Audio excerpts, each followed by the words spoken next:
Kahulugan ng wika.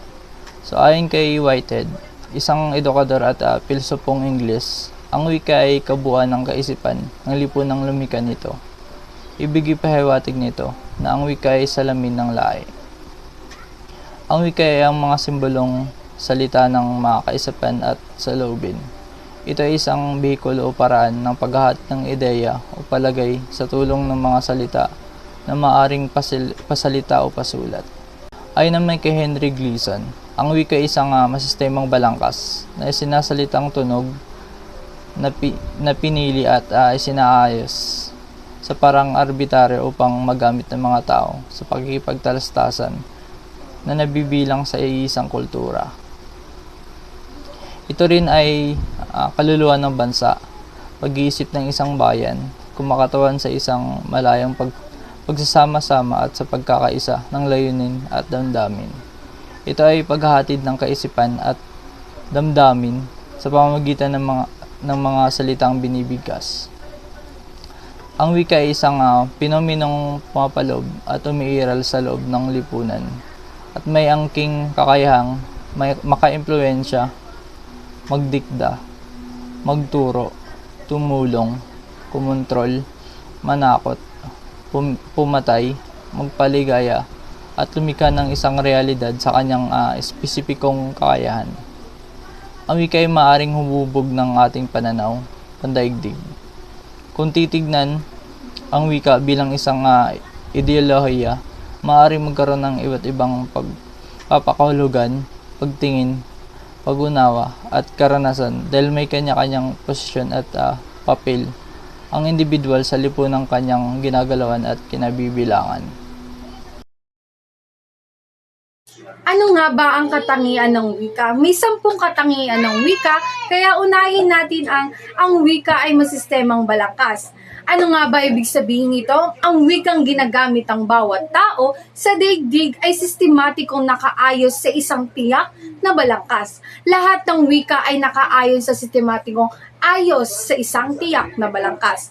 Kaya mahalagang maunawaan na lahat ng wika ay may gramatika at nahahati sa sumusunod. Meron tayong phonolohiya, morpolohiya, sintaksis at semantika. Ikalawa naman, ano nga ba ang wikang ay sinasalitang tunog? Base sa mga aking research, ang ibig sabihin naman ito ay makabuluhan ng wika sapagkat ito ay nagtataglay ng tunog, subalit hindi lahat ng tunog ay wika sapagkat hindi lahat ng tunog ay may kahulugan. Sa tao, ang pinakamabuluhang tunog na nilikha natin ay ang tunog na salita. Ito rin ang interactions ng iba't ibang aparato sa pagsasalita tulad ng bibig, dila, ngipin, ngalangala, velum at gilagid. Ang mga bahagi na nagkatawag ito ay ginagamit natin sa pagpapayag ay tinatawag na speech organs. Ikatlo naman, ano nga ba ang wika ay pinipili at isinasaayos? Base dito, mahalaga sa isang nakikipagtalastasan na piling mabuti at isaayos ang mga salitang ginagamit or gagamitin upang makapagbigay ito ng malinaw na mensahe sa kausap. Sa lahat ng pagkakataon, pinipili natin ang wikang ating gagamitin. Ikaapat naman, ang wika ay arbitraryo o ibig sabihin nito, ang isang taong walang kaugnayan sa komunidad ay hindi matutungtong magsalita kung papaano ang mga naninirahan sa komunidad na iyon ay nagsasalita sapagkat ang esensya ng wika ay panlipunan. Ikalima naman, ano nga ba ang wika ay pantao? Dahil dito, sa ibig sabihin nito ay isang eksklusibong pag-aari ng tao ang wika. Tao ang lumilikha, tao rin ang gumagamit. Dala-dala niya ito bilang instrumento sa pakikipagtalastasan. Ang pagkakaroon ng wika ay isang katangian ikinaiiba ng tao. Ika-anim naman, ano nga ba ang wika ay nakabatay sa kultura? Paanong nagkakaiba-iba ang wika sa daigdig? Ang sagot ay hindi makikita or makikita sa pagkakaiba-iba ng mga kultura ng mga bansa at pangkat. Ito ang paliwanag kung bakit may mga kaisipan sa isang wika ang walang katumbas sa ibang wika. Pansinin natin ang pagkakaiba ng wikang Pilipino at Ingles. Ikapito naman, ano nga ba ang wika ay nagbabago? Dinamiko ang wika ay hindi ito maaaring tumangging magbago. Ang isang wika ay maaaring nadaragdagan ng mga bagong bokabularyo or bunga ng pagiging malikhain ng mga tao. Maaaring sila ay nakakalikha ng mga bagong salita at sa ikawalo naman ang wika ay komunikasyon, ang tunay na wika ay wikang sinasalita. Ang wika ay pasulat ay paglalarawan lamang ng tao or larawan lamang ng wikang sinasalita. Gamit ito sa pagbuo ng pangungusap, walang pangungusap kung walang salita. Ikasyam naman, ang wika ay makapangyarihan. Maaaring maging kasangkapan upang labanan ang mga nasalungat sa wasong pamamalakad at pagtrato sa tao. Isang halimbawa nito ay wastong pamamalakad at pagtrato sa tao. Isang halimbawa nito ay walang kamatayang akda or tinatawag nating dahil sa nobelang ito or nagkakaroon ng lakas ng mga ipinaglalaban ng mga karapatang pantao. Ikasampu naman, ang wika ay kagilas-gilas. Bagamat ang pag-aaral or ang pag-aaral ng wika ay isang agham, kay raming salita pa rin ang kahirap ipaliwanag. Samahan niyo akong talakayin ang mga teorya ng pinagmulan ng wika. Maraming haka-haka tungkol sa pinagmulan ng wika. Bukod sa madaming teorya ng iba't ibang tao, hindi pa din maipaliwanag kung saan, paano at kailan talaga nagsimula ang wika. Teorya ang tawag sa siyentapatikong pag-aaral sa iba't ibang paniniwala na mga bagay-bagay na may mga batayin subalit hindi pa lubusang napapatunayan. Narito ang iba't ibang teorya ng wika. Tore ng Babel. Batay sa istorya ng Biblia, iisa lang ang wikang noong unang panahon, kaya't walang suliranin sa pakikipagtalastasan ng tao. Ayon sa teoryang ito, maaaring ang wika raw ng tao ay mula sa panggagaya sa mga tunog ng kalikasan. Ang mga primitibong tao di umano ay kulang na kulang sa mga bokabularyong magagamit. Ding dong. Kahawig ng teoryang Bobo, nagkaroon din ng wika ang tao. Ayon sa teoryang to, sa pamamagitan ng mga tunog na nilikha ng mga bagay-bagay sa paligid. Upo. Unang natutong magsalita ang mga tao ayon sa teoryang ito nang hindi sinasadya ay napabulaslas sila bunga ng mga masisidhing damdamin tulad ng sakit, tawa, sarap, kalungkutan, takot, pagkabigla at iba pa.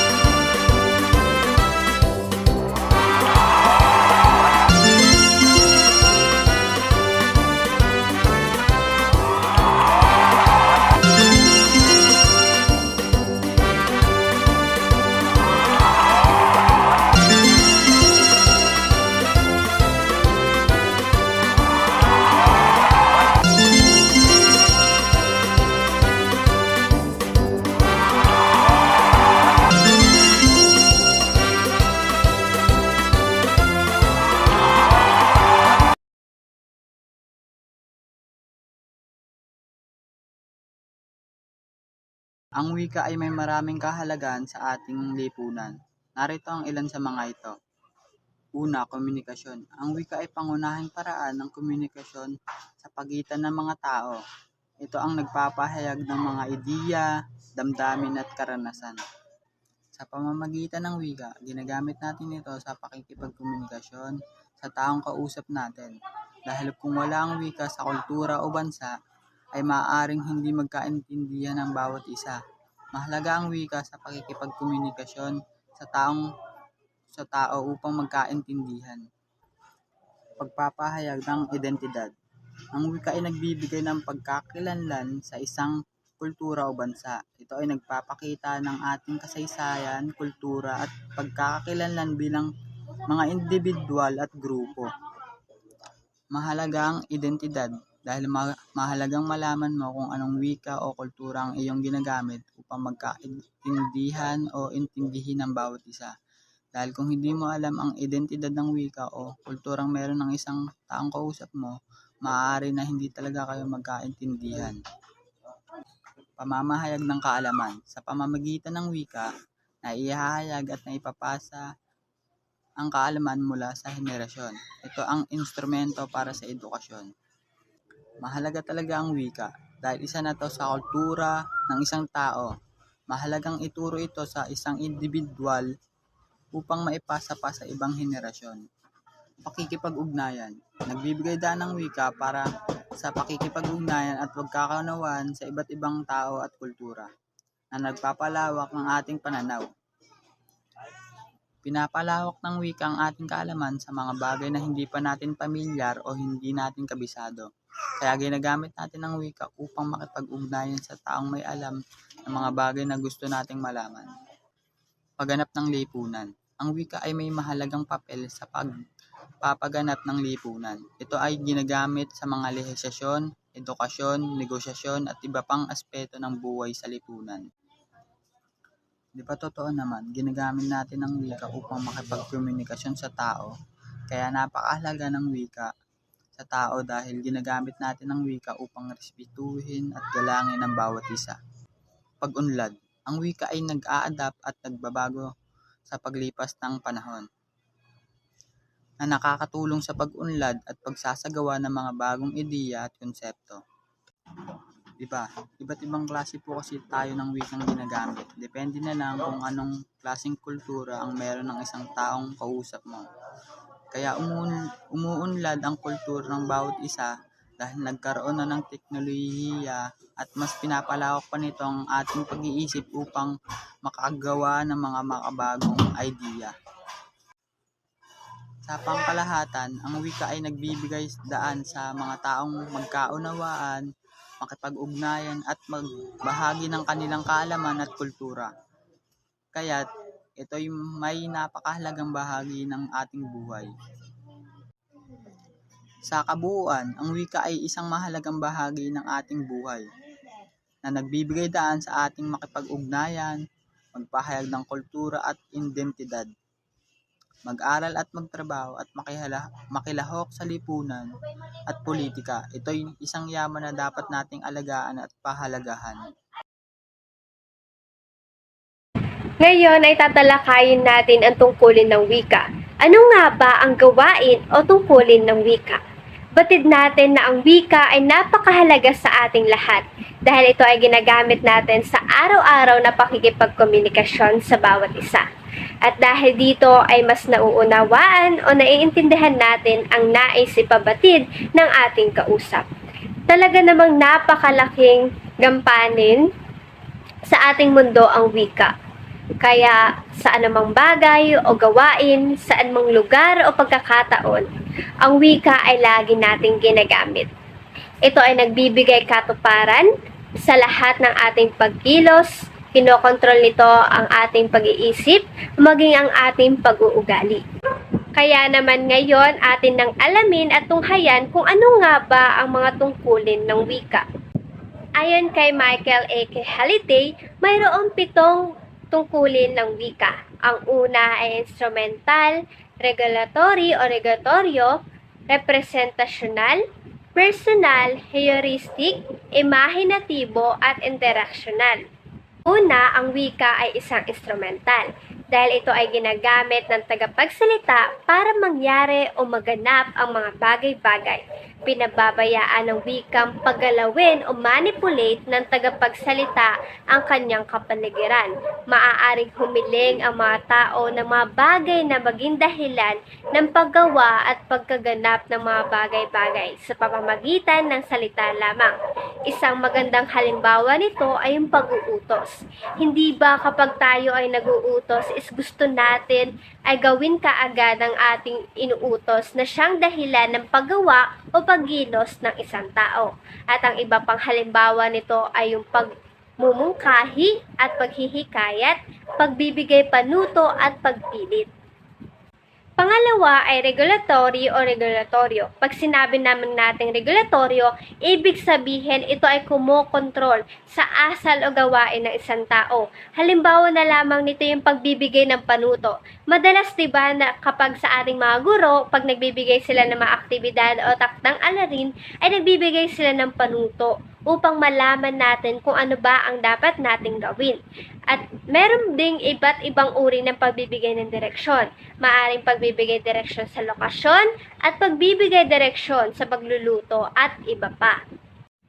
Ang pangatlo naman ay representasyonal. Pag sinabi natin representasyonal, ito ay ang paggamit ng wika, pagpaparating ng kaalaman tungkol sa daigdig, pag-uulat ng mga pangyayari, paglalahad, pagpapaliwanag ng mga pagkaugnay-ugnay, paghahatid ng mga mensahe at iba pa.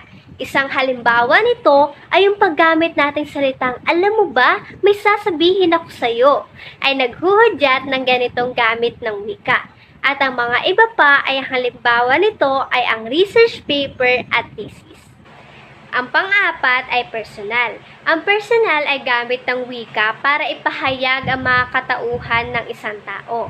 Alam ng bawat isa na bahagi ang kanyang katauhan, ang wikang may tinig o kinalalaman ang mga tao sa nangyari sa kanila. Ang paggamit kung minsan ng salitang ito ako ay naghuhudyat ng ganitong gamit ng wika. Halimbawa na lamang nito ay pagsigaw, pagsabi ng matinding damdamin, pagbibigay ng rekomendasyon at paghingi ng kapatawaran. Ito yung sinasabing personal na gamit ng wika na kumbaga sa pamamagitan ng wika ay naihahayag natin yung sarili nating damdamin. Ngayon ay tapos na tayo sa pang-apat na tungkulin ng wika. Aking ipapaliwanag sa inyo ang ikalima at ito ay ang heuristic o heuristiko. Ito yung tumutukoy sa tungkulin ng wika na ginagamit natin sa paghahanap o pangangalap ng impormasyon upang makapagtamo tayo ng iba't ibang kaalaman sa mundo. Halimbawa nito ay yung panonood ng telebisyon, pakikinig ng radyo, pagbabasa ng magazine, mga pahayagan, pagtatanong, pag-i-interview at yung pag-survey na ginagawa natin sa pananaliksik. Tatandaan lang natin na dito sa heuristiko ay dito tayo kumukuha ng impormasyon sa pamamagitan ng pagtatanong. At ang pang-anim naman ay ang imahinatibo. Tumutukoy sa tungkulin ng wika na nagpapahayag ng imahinasyon sa malikhaing pamamaraan na tutukoy sa tungkuling itong wika ng paggamit ng idioma, tayutay, simbolo at mga sagisag na ginagamit natin sa pagsulat ng mga akdang pangpanitikan. Kumbaga kasi ginagamit natin ito minsan para sa ating imahinasyon para ma-express natin yung mga iniisip natin. Halimbawa ay yung kagaya ng pagkukwento, yung nobela or mga tula. At ang pangpito naman ay ang interactional. Mula sa salita na ito, nakikipag-interact ka o nakikipag-ugnayan ka sa iba. Interactional ang gamit ng wika kung ginagamit ito ng tao sa pagpapanatili at pagpapatatag ng relasyong sosyal at kapwa. At sa paanong paraan ba natin maipapakita ang relasyong sosyal? Maraming halimbawa katulad ng pakikipagbiruan, pagkukwento ng mga karanasan natin sa buhay, pangangamusta at yung mga tinatawag nating formularyong panlipunan. Ano ba yung formularyong panlipunan? Ayun yung pangungusap na nagsasaad ng pagbati, pagbibigay galang at magandang nakagawian ng mga Pilipino. Halimbawa, tao po, magandang umaga, mano po, maligayang kaarawan at salamat po. Iyan ang 7 tungkulin ng wika sa ating lipunan. Nawa ay magamit mo ito o magkaroon ng aplikasyon sa iyong pakikipagkomunikasyon. Magandang araw. Ako si Criseliana Tonido at narito ako upang ipaliwanag ang baryasyon ng wika. Ang dialekto ay baryasyon ng wika. Sa dialekto, nakikita na may pagkakaibang salita, bigkas, tunog, at sa tono o intonasyon sa pagbuo ng pangungusap. Maaaring mali ang istruktura at iba ang mga salita, ngunit ang mga gumagamit ay nagkakaintindihan at nagkakaunawaan. Mga halimbawa nito sa mga lalawigan ng Katagalugan gaya ng Bulacan, Batangas, Bataan, Cavite, Laguna, Quezon at Rizal. Ang wika ay may higit na malawak ang nasasakupan at higit na marami ang mga gumagamit. Ang wika gaya ng Filipino at Ingles ay higit na maunlad dahil sa may maagham na pag-aaral sa wika. May sariling tuntunin sa istruktura at grammar at sintakis. Sa larangan ng lingwistika, pantay-pantay lahat ng wika. Walang inferior o superior na wika. Wika man o dialekto, malayang nakapagpapahayag ng kaisipan o saloobin.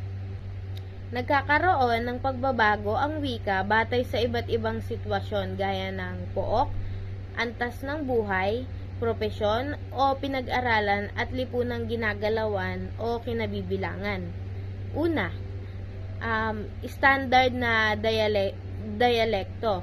Ang wikang ginagamit ay katanggap-tanggap sa lahat ng antas ng lipunan, sa mga formal na usapan sa paaralan, universidad, pamamahayag o broadcast o anumang pagpupulong. Pangalawa, idiolect. Nagpapakita ang kakayahan ng nagsasalita bunga ng kaalaman, karanasan o pag-aaral, paraan ng pagsasalita o uri ng wikang ginamit, timbre ng boses o quality ng boses o paboritong ekspresyon ng nagsasalita. Halimbawa, ano, alright, okay, actually, by the way, as a matter of fact. Maaaring makilala ang nagsasalita kung si Pangulong Ramos, Pangulong Estrada o Pangulong Arroyo ayon sa tono o timing ng boses. Pangatlo, dialektong pampook. Ang mga salita ay nagkakaiba-iba dahil sa pook na pinagmulan. Halimbawa, kung sa Batangas, mabanas, at sa Bulacan naman ay mainit. Kung sa Batangas ay malibag, sa Bulacan naman ay marumi. Kung sa Batangas ay amargoso, sa Bulacan naman ay ampalaya. Pang-apat, dialektong pamamanahon. Ang wika ay nababago sa paglipas ng panahon.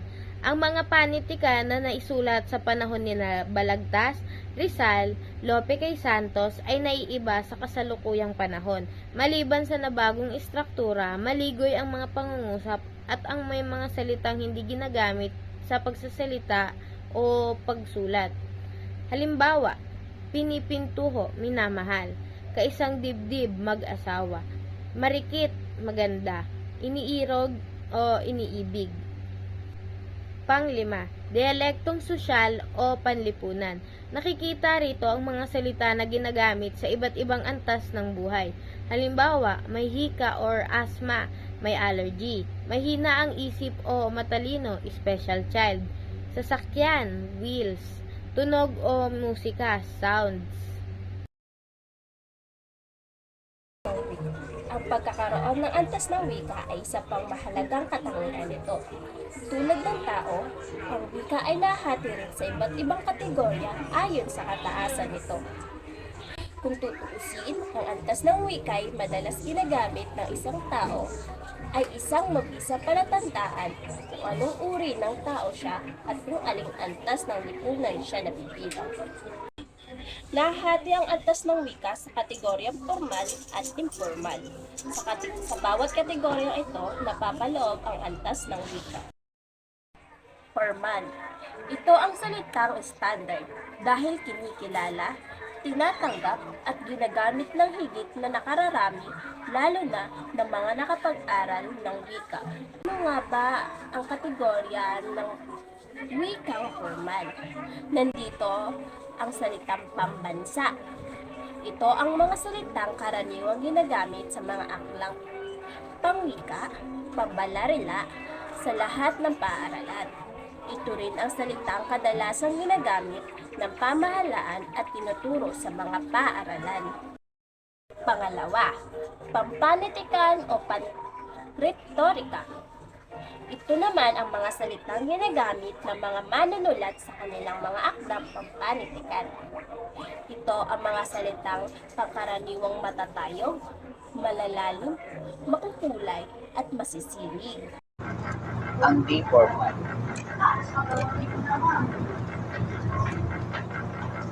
Ang di formal na wika madalas nating ginagamit sa isang anyo ng wika na karaniwang ginagamit sa pang-araw-araw na pag-usap. Ito ay may iba't ibang antas na ginagamit depende sa konsepto at pinakalagyan ng nagsasalita. Ang unang antas ng di formal na wika, kolokyal. Ito ang mga salitang karaniwang ginagamit sa pang-araw-araw na usapan ng mga tao.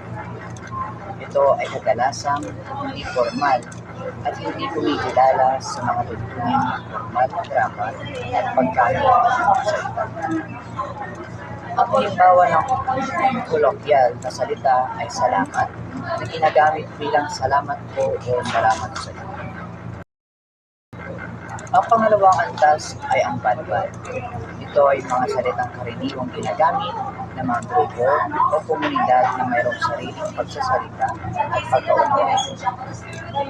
Ito ay kadalasang hindi kilala sa pangkalahatang lipunan at hindi formal. Ang mga salitang balbal ay nagbabago at nag-i-evolve depende sa lugar at natin. Halimbawa ng balbal na salita ay chika, na nangahulugang chismis o mga kwentong balita. At ang pangatlong antas naman ay ang panlalawin. Ito ay mga salitang karaniwang ginagamit sa partikular na rehiyon o lalawigan. Ito ay karaniwang hindi nauunawaan ng mga tao sa iba't ibang lugar. Ang mga salitang panlalawigan ay nagmula sa mga lokal na kultura at tradisyon. Halimbawa ng salitang panlalawigan ay ang bayong, na karaniwang ginagamit sa ilang lalawigan sa Pilipinas bilang pagsasabi ng supot o bag na gawa sa kahoy at tela. Samantalang mahalagang tandaan na ang informal na wika ay hindi karaniwang ginagamit sa mga opisyal o sitwasyon. Formal na talakayan o kausulan. Ito ay karaniwang ginagamit sa mga informal na mga sitwasyon tulad ng pag-usap sa mga kaibigan, pamilya o mga kasamahan sa trabaho.